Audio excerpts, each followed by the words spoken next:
You're tuned into the Vanna Collins Show, and I am here with the lovely Ese Azenabor.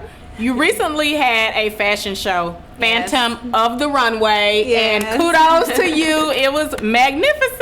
Thank you. I'm telling you guys, when I saw her pieces hit the runway, I knew it's a dress that I've been wanting since I was 7 years old. I knew I found a lady that can do it. And I have been searching literally since I was 7 years old for this dress. Oh. So tell us. I'll definitely make it for you. Yeah. Yes. Oh, I'm telling you, Dirty 30. You're going to see it. What was your inspiration behind your show? Well, like you said, it's Phantom of the Runway, so it's inspired by Phantom of the Opera. Right. And it's something that I saw when I was a little girl at 6 years old. For the first time in London, I saw Phantom of the Opera. And I just remember watching it and just the drapes and just the interior decoration in the settings that really caught my attention. The embossed walls, the gold gunmetal embossed walls, the silk drapes, the lacing, just the shattered glass. Yes. And in my mind, I'm thinking, how can I? And I'm 6 years old, so I'm thinking, how can I make something like that in a dress? I love a dress that looks like that wall, and I love a dress that looks like that drape. So, and the only way I could really find something similar to that was with beads. So I found embossed beadings and shattered glass beadings, and then I would just start hiding them in the corners and making like little doll outfits with like a neck piece with a embossed. Yeah, that's how I started, literally. Like just just put a needle in this hole and put it back in the fabric, put in a hole in it. And that really, like that way I learned when I was 6 years old, I still follow that same pattern in my mind to today. Nice. Just the way I learned how to like attach a sleeve and put it back in by just detaching my mom's sleeves and putting it back. Wow. And that's really how I learned. So your love of fashion started pretty much at that very age. early. Very early, yeah. Very of 6. I was just playing with dolls, I was playing with fabrics. And like I said, coined you guys, this is the beading queen, BQ. If you're in Dallas and you want anything beaded, you need to contact this lady. Around the world. I mean, come on, guys. You do custom. Yes, I do custom dresses and pieces and everything. But this year, your show was, for a good cause. Yes, it was. Yes. Actually, I met one of the owners of this charity, and it's Sonia Cornish. She's an amazing woman, and she started this charity back in 2007, I believe, and now she has 2 locations. Okay.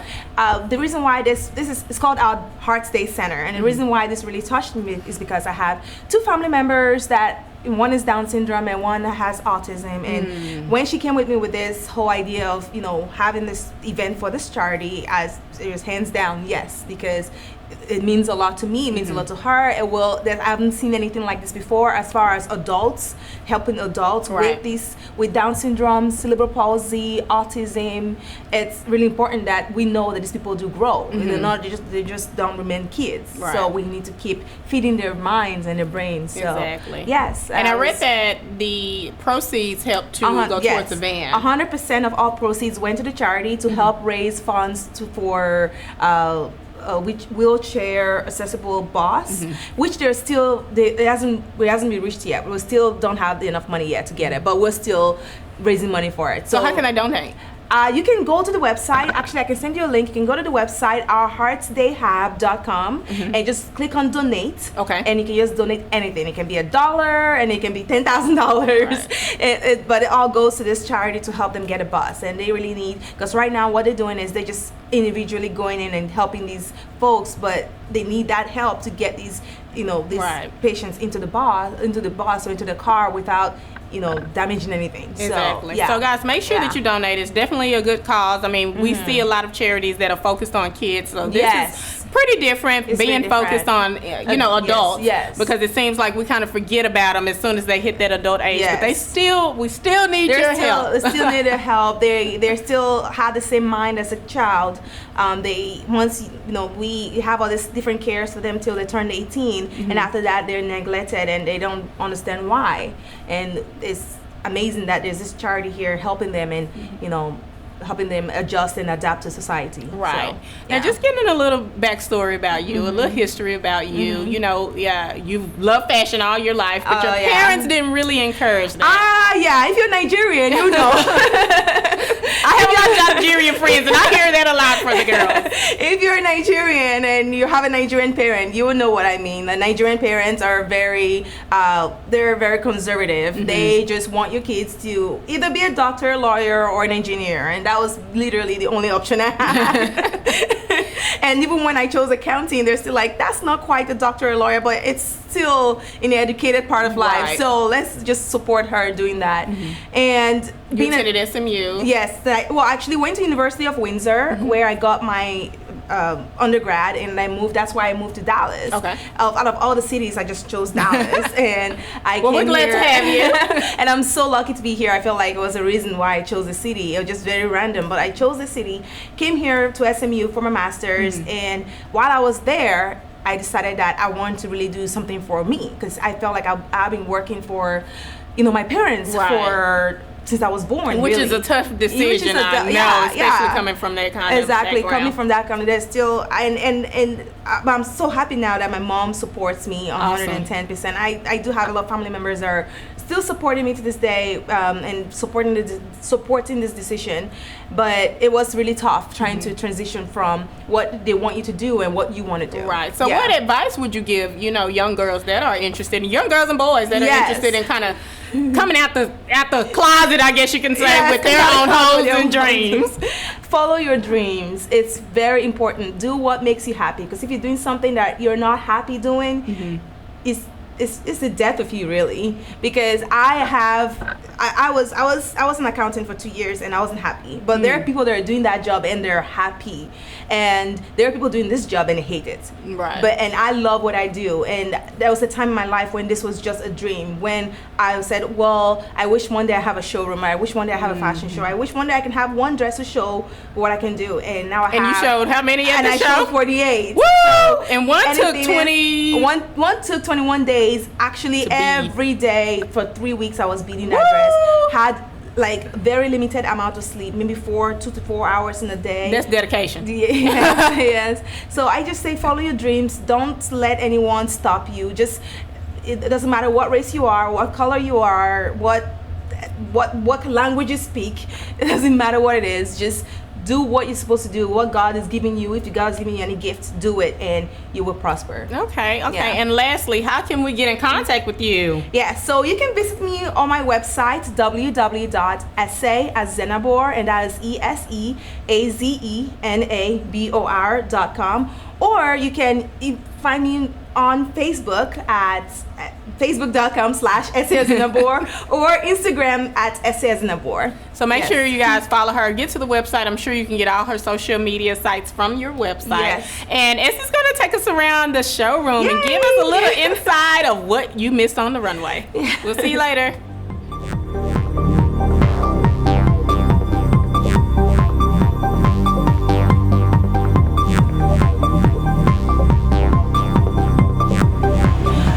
We are over here at the Blues, which was definitely one of my favorite scenes from the collection. I liked how you add color. So a lot of the times I don't really like color on the one way, especially something as bold as this blue, but you did very well. So tell us how you came up with this and what are some of the features in this collection. So I have the Blues here this is all beaded in glass, the Japanese beads, and you can see on here I try to use my beads like beaded patterns. So first of all, I'll go on there and draw, and then I'll follow the drawing with the beading.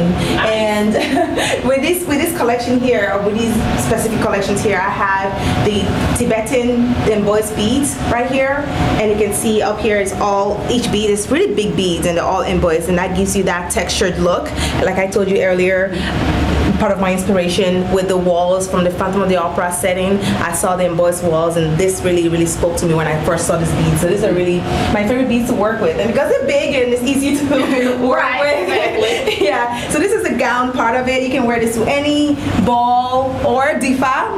Dallas, hearing that? And you can't help but to feel like a queen in one of these gowns. Like, oh my gosh. Yes. And then on average, how long does it take you to complete like a dress like this? So that took me about 3 days, because when I start, I don't stop. I literally just keep going, and I go until I can't go no more. I keep drinking my Monsters. You have to have a love for this, I'm telling you. You have to really love it. So that really took me 3 days, maybe like about a little bit over 3 days, like maybe into the 4th, but I would say 3 days, because that was not as hard as most of them were. Okay. Yeah. All right, now guys, stay tuned. We're gonna take you over to the dress that took 21 days. You don't want to miss it.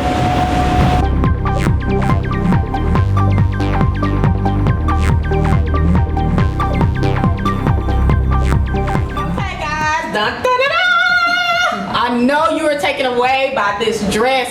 This is a 21-day dress. Yes. She is Le Bomb. Tell us about your inspiration. The low cut, the high slit, and the train. Everything that any woman would love in a dress. Well, this dress, like you said, took me 21 days to make. I had very limited hours of sleep, probably 2 to 4 hours of sleep with this dress. But it was my favorite piece. It was an opening piece for the fashion show. So if you were there, you probably remember this. I guess. And I actually got my assistant to count all the beads that's here. There is 15,000 beads on this dress. 15,000. Her hands touched 15,000 beads on this dress. It is. So I want to give that slit just to make it a little bit more sexy and a little bit more wearable. It's not a ready-to-wear piece. It's custom. So if someone wants a dress just like this, it comes in this color and in an off-white, like a cream color. Okay, sweet. And we're coining this the Rihanna dress. Yeah. Rihanna.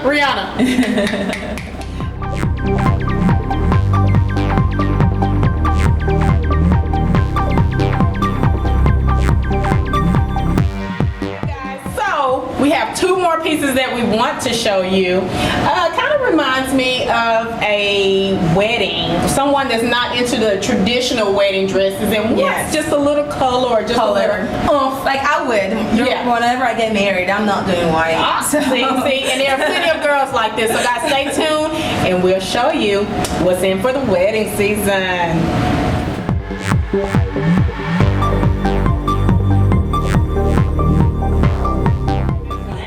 So this is all lace. So the fabric was an actual Italian. It's just actually just plain Italian lace with the silk fabric, chiffon fabric in the bottom. And so I blended 2 fabrics together, and then I took out some pearl beadings and beaded on the lace. What girl doesn't love pearl? So it's combined with pearl beads and Japanese glass beads, just so that, because the pearl beads is more matte, and then the Japanese is more shiny, so it can give you that, they can bounce off each other and give you that reflection when you're walking down the runway or just walking to a party. Right. So it has. When you're walking down that wedding and it has a long train, an extremely long train, so it's perfect for a bride, and again for a ball. And this is of course one of my signature styles with the structured shoulders. Everything I have has, or majority of my items do have structured shoulders and the plunging neckline. So as you can see that. So yeah. Right. Okay. Now tell us about this piece here. This is one of my favorites. Really, I feel like I keep saying that is one of my favorites, but really, this is one of my favorites. It has a slit here. So this is, I like this fabric so much. Sweet. What is it? Honestly, I cannot really say. I love this fabric. It gives you that I love this fabric so much. It gives you that illusion that your lace is 3D. Because it's a lace pattern, but also gives you a 3D feel. Right. And I just love it. It's see-through. On the runway, again, the model didn't wear anything under this, but in real life, you want to wear a lining with that. Right. And then we have some rose bead in here. So this is all. Love the color. Yeah, so you can see here, was all like a mesh fabric, a nude mesh. So when you wear it, it looks like you have nothing. Right. You know, it just because you want to have that feeling like the bead is on you, right. not on a fabric. So I used this round Egyptian beadings on a mesh plain fabric, just to give that illusion that where's the bead? You've seen all that you're gonna see so far, so make sure you stay tuned to Miss Ese's website. Next year you will be doing another runway show. Yes, next year, sometime the same time next year. Awesome. Yes. So make sure you get your tickets to that. I'm telling you, this is by far one of like my top 3 runway shows here in Dallas that I've attended. Great work. So thank you. Thank you so much. That means a lot. And guys, we'll see you later. Hope you enjoy the show. Make sure you go to vannacollins.com. Peace.